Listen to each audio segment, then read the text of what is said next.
I was reading a couple of news articles about Ubuntu wanting to collect system data at install time from OMG Ubuntu and Softpedia.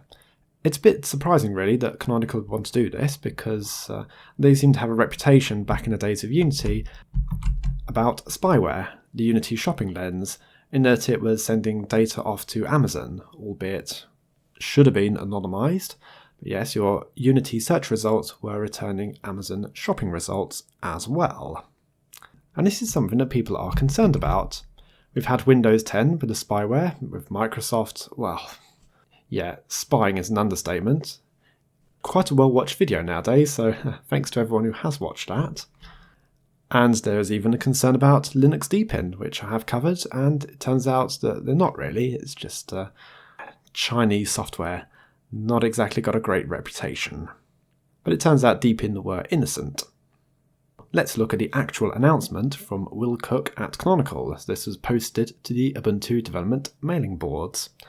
Dear all, we want to be able to focus our engineering efforts on the things that matter the most to our users, and in order to do that, we need to get some more data about the sorts of setups our users have and which software they are running on it.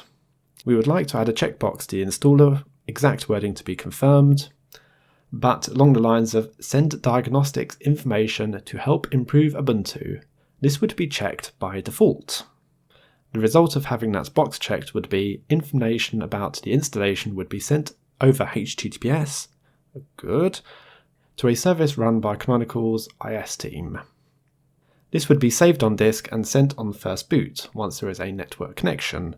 The file containing this data would be available for the user to inspect. Well, okay, that does sound very promising and innocent, and of course we have to consider in the open source world that most applications and operating systems do not have any tracking associated with them.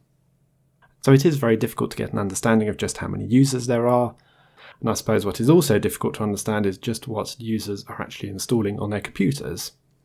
So data would include the Ubuntu Flavour, Ubuntu version, network connectivity or not, CPU, RAM, disk size, screen resolutions, GPU vendor and model, OEM manufacturer, location, based on the location selected at install, no IP information would be gathered, the time taken for install, auto login enabled or not, disk layout selected, third-party software selected or not, download updates during install or not, and live patching enabled or not. Popcon would also be installed. This will allow us to spot trends in package usage and help us to focus on packages which are most valued to our users. Apport would be configured to automatically send anonymous crash reports without user interruption. Going back to Popcons, that is a Debian package for popularity contest. I noticed on a recent install of Debian that it does ask if I would like that on my system. In fact, I've seen that quite a few times on Debian. I think I've seen it before on Ubuntu as well, asking whether you would like to participate in statistics about packages you have on your system. Now what I did notice on the installer for Debian 9, that despite saying no to it, I believe it actually got installed because my network connection was being a bit slow at the time and I noticed the package coming down. Okay, and finally the results of this data would be made public. For example, we would be able to see that X% of users are based in whatever location, and how many users are running Dell hardware and so on. The Ubuntu privacy policy would be updated to reflect this change. Any user can simply opt out by unchecking the box, which triggers one simple post stating diagnostics equal false. There will be a corresponding checkbox in the privacy panel of GNOME settings to toggle the state of this. And to iterate, the service which stores this data would never store IP address. Okay, so it would be anonymized from what they're saying. I also noticed there that the post stating diagnostics equal false will be sent out, so there will be some form of tracking regardless of what you choose. And looking through some of the other comments, there is remarks about the final screen size and resolution not actually being the same as the install size.